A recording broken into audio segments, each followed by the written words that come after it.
जय श्री राम, जय श्री श्याम सभी भाइयों को। मैं वैभव तोमर आपके अपने इस YouTube channel maths with Vivansh में आपका हार्दिक अभिनंदन करता हूं और मैं आशा करता हूं कि आपको मेरी सभी वीडियो बहुत पसंद आ रही होंगी और आने वाली वीडियो भी बहुत पसंद आने वाली है। तो आज हम पढ़ने वाले हैं अपना चैप्टर नंबर 10। कौन सी क्लास का? क्लास 10th का। तो आज हम अपनी क्लास 10th का चैप्टर नंबर 10 पढ़ने वाले हैं, जो है सर्कल। ये हम सभी जानते हैं कि इस चैप्टर का नाम सर्कल है। मैथमेटिक्स का चैप्टर नंबर 10 होने वाला है, सर्कल। तो आज हम इसका इस क्लास में कंप्लीट बेसिक करने वाले हैं। Basic complete. तो आज हम इसका बेसिक कंप्लीट करेंगे बिना कुछ छोड़े। सब कुछ समझेंगे, अच्छी तरह से समझेंगे, डीपली समझेंगे। डेरिवेशन समझेंगे। किसकी डेरिवेशन? हम थ्योरम्स समझेंगे। थ्योरम्स की डेरिवेशन मतलब थ्योरम आई कैसे कैसे ड्राइव हुई, कैसे हम ये बोल सकते हैं कि हाँ ये थ्योरम है। समझ पा रहे हो ना? तो वो सब चीजें आज हम सीखने वाले हैं इस लेक्चर में। तो ये बेसिक लेक्चर होने वाला है। इसमें हम कोई भी क्वेश्चन सोल्व नहीं करने वाले हैं, कुछ भी सोल्व नहीं करने वाले हैं। केवल हम आज जानेंगे बेसिक की क्वेश्चन होंगे किन थ्योरम से, किस तरीके से। तो आइए हम करते हैं स्टार्ट। हाँ तो आइए अब हम करते हैं इस चैप्टर को स्टार्ट। देखिए सबसे पहले हम जानेंगे आखिर ये सर्कल क्या है, क्योंकि चैप्टर का नाम क्या है? सर्किल। तो अब हम जानने वाले हैं कि ये सर्किल क्या है। आइए देखिए सर्किल क्या है। ये एक पाथ है। कैसी path? Dotted path. Dotted path. अब जानते हैं कैसे। देखिए ये एक फिक्स पॉइंट से फिक्स डिस्टेंस पर, फिक्स पॉइंट से फिक्स डिस्टेंस पर बनी डॉटेड पाथ, बनी डॉटेड पाथ। इससे फिक्स डिस्टेंस पर मतलब जितनी डिस्टेंस ये है उतनी ही ये रहेगी, उतनी ही ये रहेगी और उतनी ही ये रहेगी। तो ये क्या है? हमारा सर्कल है। अब देखिए अब ये फिक्स पॉइंट है, जो ये फिक्स पॉइंट है, इस फिक्स पॉइंट को बोलते हैं हम सेंटर। क्या बोलते हैं? सेंटर। देखिए फिर से समझिए सर्किल क्या है? पाथ है, डॉटेड पाथ। कैसी?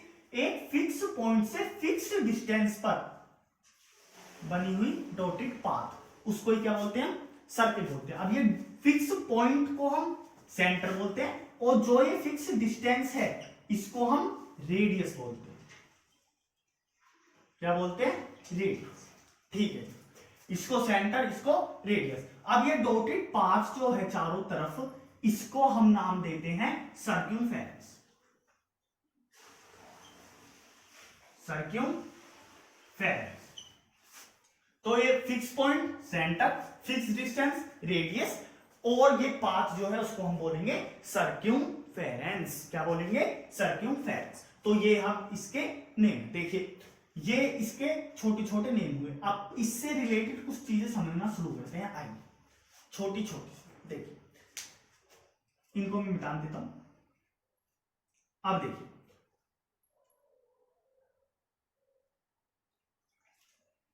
सबसे पहले यदि हम सर्क्यूमफेरेंस पर 2 पॉइंट लेट करके, कहीं भी 2 पॉइंट लेट करके सर्क्यूमफेरेंस पर और एक लाइन ड्रॉ कर देते हैं, एक लाइन ड्रॉ कर देते हैं, मतलब 2 पॉइंट लेट करके उन दोनों पॉइंटों को मिला देते हैं, तो उस समय सर्कल 2 हिस्सों में बट गया, 1 2, एक हिस्सा ये, एक हिस्सा ये।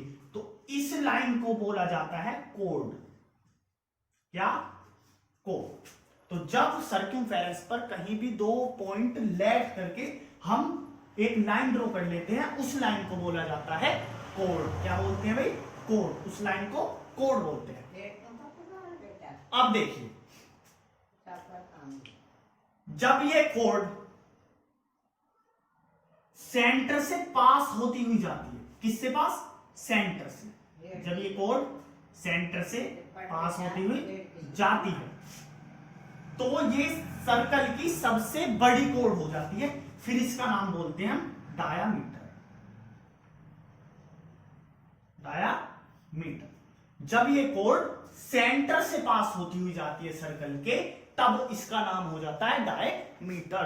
अब आप ये बात बताइए, जब हम इस सेंटर से डिस्टेंस लेट कर रहे थे सर्कमफेरेंस तक, तो उसको क्या नाम दिया था हमने? रेडियस नाम दिया था। तो अब आप मुझे एक बात बताइए, जब ये इससे पास होती हुई जा रही है, तो हम ये बोल सकते हैं कि इतनी डिस्टेंस तो रेडियस के इक्वल होगी, बिल्कुल, और ये डिस्टेंस भी रेडियस के इक्वल होगी, हाँ जी बिल्कुल। तो हमें इससे क्या समझ में आया कि भैया हमारी रेडियस को अगर हम 2 बार जोड़ दें, मतलब r प्लस r कर दें, तो वो डायमीटर के इक्वल होने वाला है। मतलब ये कि रेडियस 2r के इक्वल हो जाएगी।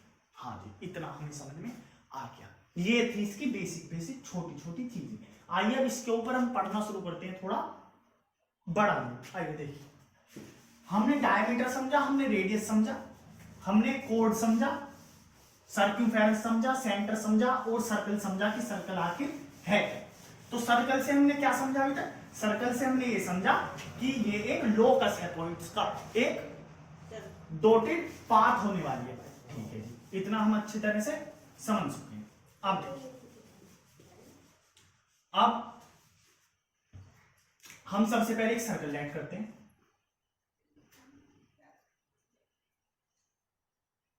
यह है सर्कल।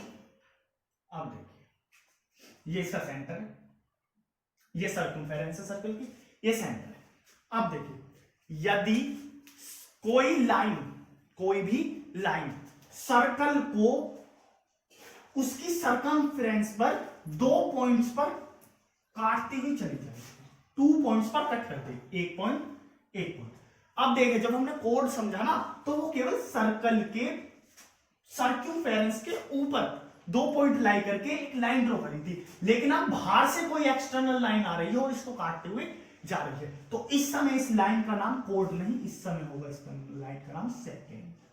क्या बोलेंगे हम इसको? सेकेंड बोलेंगे। क्या नाम देंगे हम इसको? सेकेंड नाम देंगे। हाँ जी, इतना हमें क्लियर है। लेकिन यदि ये लाइन 2 पॉइंट पर कट ना करके सर्कल के एक पॉइंट को छूती हुई जाए, सर्कल के एक पॉइंट को छूती हुई जाए, तो उस समय इस लाइन का नाम होने वाला है टेंजेंट। टेंजेंट, जी हाँ, वही टेंजेंट जिसके बारे में हम इस पूरे चैप्टर में पढ़ने वाले हैं, वही टेंजेंट होता है ये, कि अगर सर्कल के एक पॉइंट पर टच होती हुई लाइन जा रही है तो वो टेंजेंट कहलाएगी। लेकिन अगर सर्कल के 2 पॉइंट्स पर कट करती हुई कोई लाइन जा रही है तो वो सेकेंड कहलाएगी। क्या कहलाएगी? सेकेंड कहलाएगी। ठीक है, इतना क्लियर, कोई डाउट नहीं। अब देखिए, इसके बारे में छोटी सी प्रॉपर्टीज और जान लेते हैं। सेकेंड और ये तो समझ में आ गया। हाँ, अब देखिए, मैंने एक और सर्कल लेट किया, ये इसका सेंटर है। अब यदि मैं इसमें एक कोड ड्रॉ कर लेता हूं, हाँ जी, कोड ड्रॉ कर लिया। अब कोड ड्रॉ करने के बाद जब हमें ये 2 हिस्से मिले, एक हिस्सा तो मिला ये और एक हिस्सा मिला ये, तो इन दोनों हिस्सों का नाम क्या होने वाला है? अब एक बात बताइए, सर्कल टुकड़ों में बट गया ना, टुकड़ों में बट गया मतलब ये सेगमेंट्स में बट गया, तो इसका नाम क्या होने वाला है? ये होगी सेगमेंट। क्या होगी? सेगमेंट। अब अगर छोटी होती है तो माइनर, बड़ी होती है तो मेजर, तो ये भी सेगमेंट और ये भी सेगमेंट होंगे, तो दोनों ही सेगमेंट। अच्छा जी, अब इनके अलग अलग नाम कैसे थे? ये बड़ी है तो इसको मेजर सेगमेंट बोलेंगे, और ये छोटी है तो इसको माइनर सेगमेंट।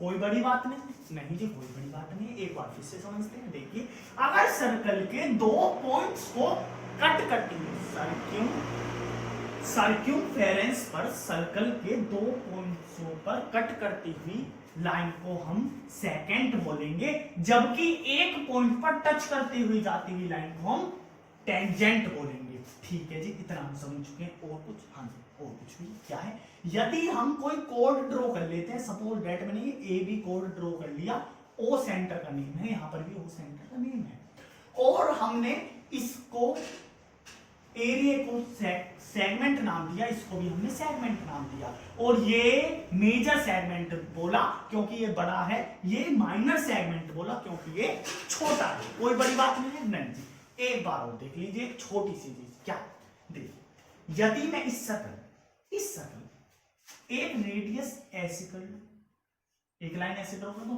अब ये लाइन यहां से यहां तक की लाइन, अभी हमने पीछे पढ़ा था क्या था भाई, रेडियस था। ठीक है जी, एक रेडियस तो ये ड्रॉ कर लिया, मैंने माना r ड्रॉ कर लिया। ठीक है जी, एक रेडियस और इधर की साइड को मैंने ड्रॉ कर दिया, एक एक्यूट एंगल बनाती हुई एक और लाइन मैंने ड्रॉ कर दी, एक और रेडियस मैंने ड्रॉ कर दी, ये एक एक्यूट एंगल बना रही है। हाँ जी, एक थीटा एंगल बना रही है ना। हाँ जी, तो इस समय भी ये दो हिस्सों में बट गया। हाँ जी, तो अब क्या इसे सेगमेंट ही बोलेंगे? नहीं जी, अब इसे बोलेंगे हम सेक्टर। क्या बोलने वाले हैं? सेक्टर। तो ये पार्ट भी हमारा क्या होने वाला है? सेक्टर होने वाला है। क्या होने वाला है? सेक्टर होने वाला है, सेक्टर होने वाला है। और ये वाला पार्ट भी हमारा सेक्टर होने वाला है। अब ये बड़ा है तो ये कैसा सेक्टर होगा? मेजर सेक्टर होगा। जबकि ये छोटा है तो ये कैसा सेक्टर होगा? ये माइनर सेक्टर, माइनर सेक्टर। कोई प्रॉब्लम नहीं जी। अगर ये छोटा है तो माइनर और बड़ा है तो मेजर। बस इतना है इसका छोटा सा बेसिक। अब आते हैं हम अपनी थ्योरम्स के ऊपर कि टेंजेंट से रिलेटेड हमारी क्या क्या थ्योरम्स हैं। तो आइए हम उन्हें पढ़ना स्टार्ट करते हैं। तो आप ये थ्योरम्स जरूर समझिएगा, अच्छी तरह से समझिएगा और इन्हें 2-3 बार खुद से सोल्व करके भी देखिएगा। क्योंकि क्या होता है, बोर्ड एग्जाम में सीधी सीधी थ्योरम्स भी हमसे सीबीएसई बोर्ड में पूछ ली जाती हैं। सीधा का सीधा हमारे सामने थ्योरम्स रख दी जाती हैं। और आप देखेंगे एक्सरसाइज सोल्व करेंगे तो आपको पता लगेगा कि थ्योरम्स, ये केवल 2 थ्योरम्स के अलावा तीसरी थ्योरम के ऊपर क्वेश्चन ही नहीं है। मतलब इन 2 थ्योरम्स की हेल्प से आप पूरे क्वेश्चन सोल्व कर जाओगे डायरेक्टली। कोई भी नई थ्योरम आपको लगानी नहीं पड़ेगी, कोई भी फालतू दिमाग आपको खर्च नहीं करना पड़ेगा। तो ये इतनी जरूरी होने वाली है। तो आइए हम अपनी करते हैं थ्योरम स्टार्ट। देखिए, सबसे पहले हमने लेट किया कि एक सर्कल है, एक सर्कल लेट किया, उसका एक पॉइंट सेंटर है, क्या है? O। हाँ जी, इतना हमने लेट कर लिया। अब ये थ्योरम क्या बोलती है कि यदि हम एक टेंजेंट ड्रॉ करते हैं, एक टेंजेंट ड्रॉ करते हैं सर्कल पर, एक टेंजेंट ड्रॉ, सपोज दैट ये टेंजेंट है ए बी, ये हमने इस पर ड्रॉ किया। तो ड्रॉ करने पर जहां पर ये पॉइंट पर टच करके जाएगा ना, तो अगर हम एक रेडियस अपनी ड्रॉ कर लेते हैं तो जिस पॉइंट पर ये टच करेगा वो रेडियस के साथ 90 डिग्री एंगल, कितना? 90 डिग्री। मतलब कि ये परपेंडिकुलर होने वाला है रेडियस इस टेंजेंट पर। बस इतना। क्या बोलता है कि ये रेडियस परपेंडिकुलर होने वाला है इस टेंजेंट पर, ये बोलता है। परपेंडिकुलर होने वाला मतलब 90 डिग्री का एंगल ड्रॉ करने वाला है। अच्छा जी, ये बोलता है। तो अब यही हम प्रूव करने वाले हैं इस थ्योरम में। क्या प्रूव करने वाले हैं? कि भैया हमारा सपोज दैट ये है m, कि भैया हमारा ओ एम परपेंडिकुलर है किस पर? ए बी पर, ए बी पर। बस ये है बात बोलती है ये फर्स्ट थ्योरम हमारी। छोटी सी बात, नन्ही सी बात, प्यारी सी बात बोलने वाली है। क्या? कि सर्कल के किसी भी पॉइंट पर जब हम कोई टेंजेंट ड्रॉ करते हैं तो रेडियस के साथ, रेडियस उसके साथ 90 डिग्री का एंगल ड्रॉ करते हैं, मतलब रेडियस उस पर परपेंडिकुलर होती है। बस यही हम प्रूव करने वाले हैं। आइए तो हम प्रूव करना करते हैं स्टार्ट। देखिए, सबसे पहले हमने क्या किया, ये सर्कल के किसी एक पॉइंट पर ही टच करेगी, ये तो हमें पता है अच्छी तरह से। हाँ जी, एक पॉइंट पर ही टच करेगी। अब आप मुझे एक बात बताइए, यदि मैं यहां से कोई एंगल, कोई लाइन ड्रॉ कर लूं तो कोई आपको आपत्ति तो नहीं? तो हमने सबसे पहला स्टेप क्या लिया? कंस्ट्रक्ट करा। क्या? लाइन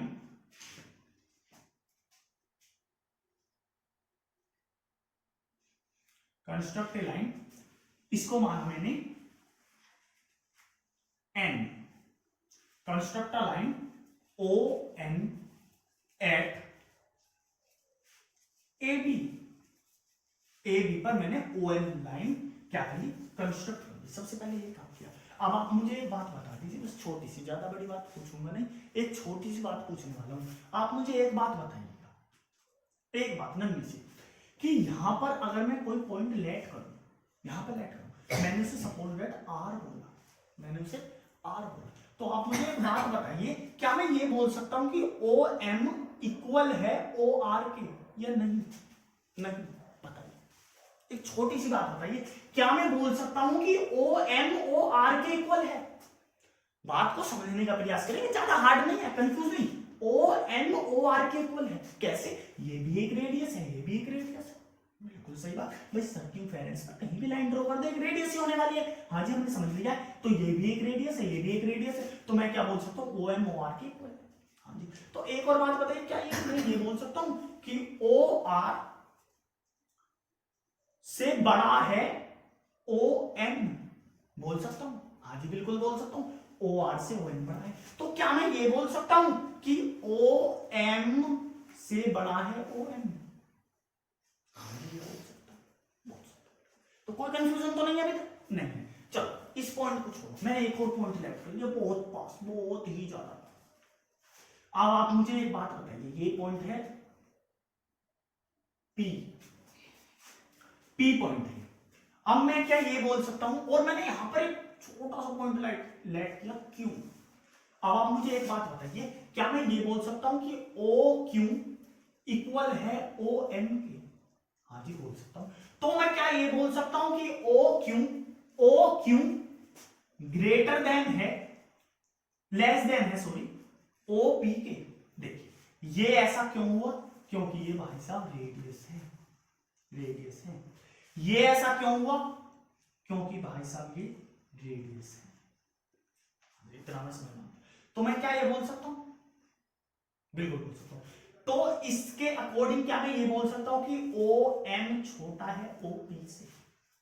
हाँ जी, ये बोल सकता हूं। तो आप मुझे एक बात बताइए, जब अभी हमने शुरू से आखिरी तक इन चीजों को समझा, इन चीजों को जाना, इन चीजों को समझा, इन चीजों को जाना, कि यदि हम कोई भी अदर लाइन ड्रॉ कर रहे हैं ओ एम के अलावा, तो वो सर्कल के बाहर ड्रॉ हो रही है, सर्कल के बाहर ही ड्रॉ हो रही है, क्योंकि सर्कल के ऊपर तो केवल उसका एक ही पॉइंट पर टच कर रही है, एम पर, एक टेंजेंट, तो सारी लाइन सर्कल के बाहर ड्रॉ हो रही है। तो हमें यह समझ में आया, क्या समझ में आया इस सब डाटा से, कि O M is the shortest distance,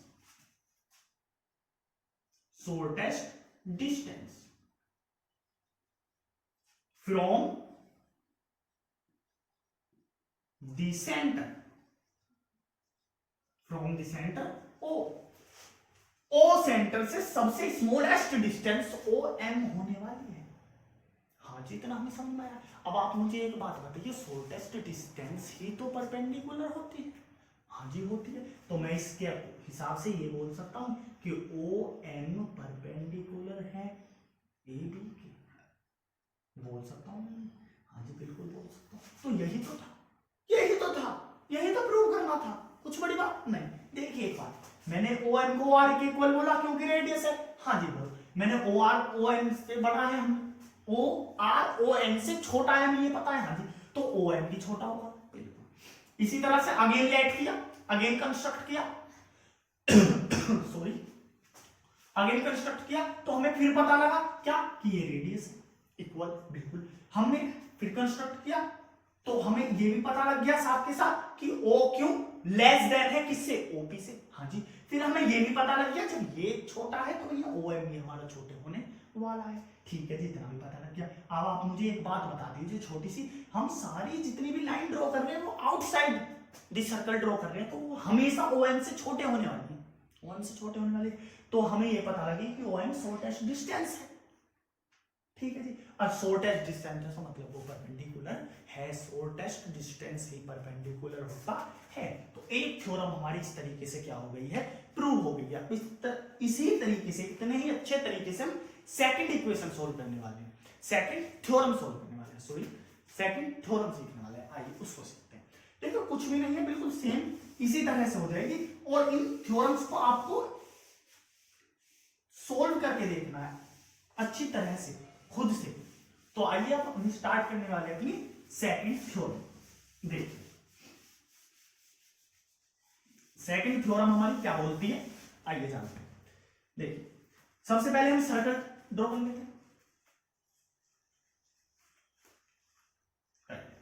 centre क्या है इसका, ओ, ठीक है।